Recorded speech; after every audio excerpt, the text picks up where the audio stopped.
Donc corrigeons cette feuille d'exercice. Donc on tourne tout le temps de 30 degrés dans le sens de la flèche. Donc si vous avez compris, ça va être rapide.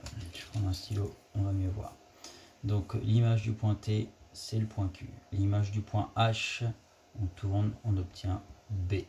L'image du point P, qui est où?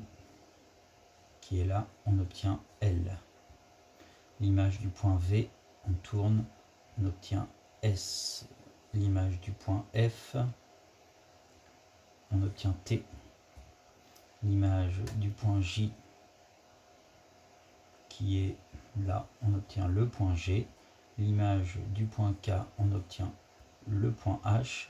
L'image du point N, where is the point N? Ici, N, on obtient K. Le point L, on obtient le point I. Le point D, on obtient le point V. Et voilà pour le premier. Je vous mettrai la feuille en pièce jointe juste après. Donc on a dit que le point A1 tournait autour du point O1 de 90 degrés. Donc l'aiguille de ma montre elle est comme ça et tourne dans le sens anti-horaire, dans le sens de la flèche de 90 degrés. Elle arrive ici. Hop, et le bout de mon aiguille, le point A1 est juste ici. Voilà. Maintenant, le point A2, c'est l'image du point A. Quand on tourne de 90 degrés dans le sens de la flèche autour du point O2. Donc le point O2, il est ici. Là, je tourne dans le sens de la flèche de 90 degrés. Donc je suis là, hop, 90 degrés. Je vais arriver ici. 3 carreaux, mon point A2, juste ici. Attention, plus dur, le point A3 maintenant qui tourne autour du point O3 dans ce sens-là. Donc mon aiguille est là et tourne comme ça. Hop, 90 degrés. Donc là, c'est les diagonales. Donc on va retourner ici. Donc on avait 1, 2, 3 diagonales de petits carrés. Et on arrive ici. Le point A3. Voilà. Donc là, je vous ai expliqué tout à l'heure. On trouvait le point J1 ici. Donc je vais faire de la même manière le point, donc je vais faire le 2A ici pour 45 degrés. Donc le point I2, c'est l'image du point I. Donc le point I, il est ici, qui va tourner dans la rotation autour du point K qui est là. Donc je prends mon rapporteur, mon crayon à papier. Hop, ça tourne dans le sens horaire de 45 degrés.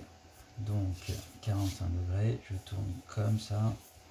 Je vais me retrouver, hop là, 45 degrés.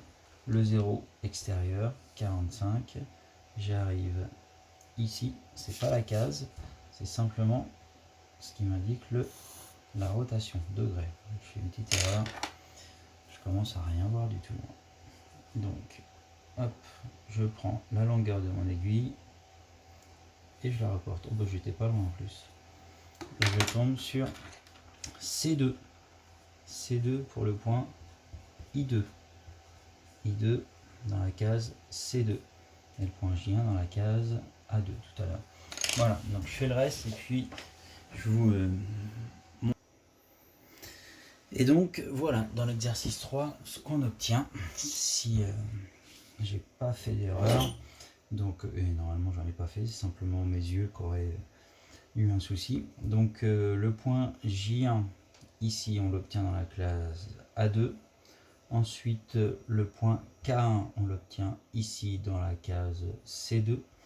Le point L1, ensuite, on l'obtient ici dans la case D4. Le point I2, je l'ai mis où? J'ai mis là, dans la case C2. J2, j'ai mis ici, dans la case B4. Et L2, je l'ai mis ici, dans la case L4. Voilà, à vous d'essayer de réussir. Enfin, j'espère que vous avez eu tout bon. Merci, à bientôt.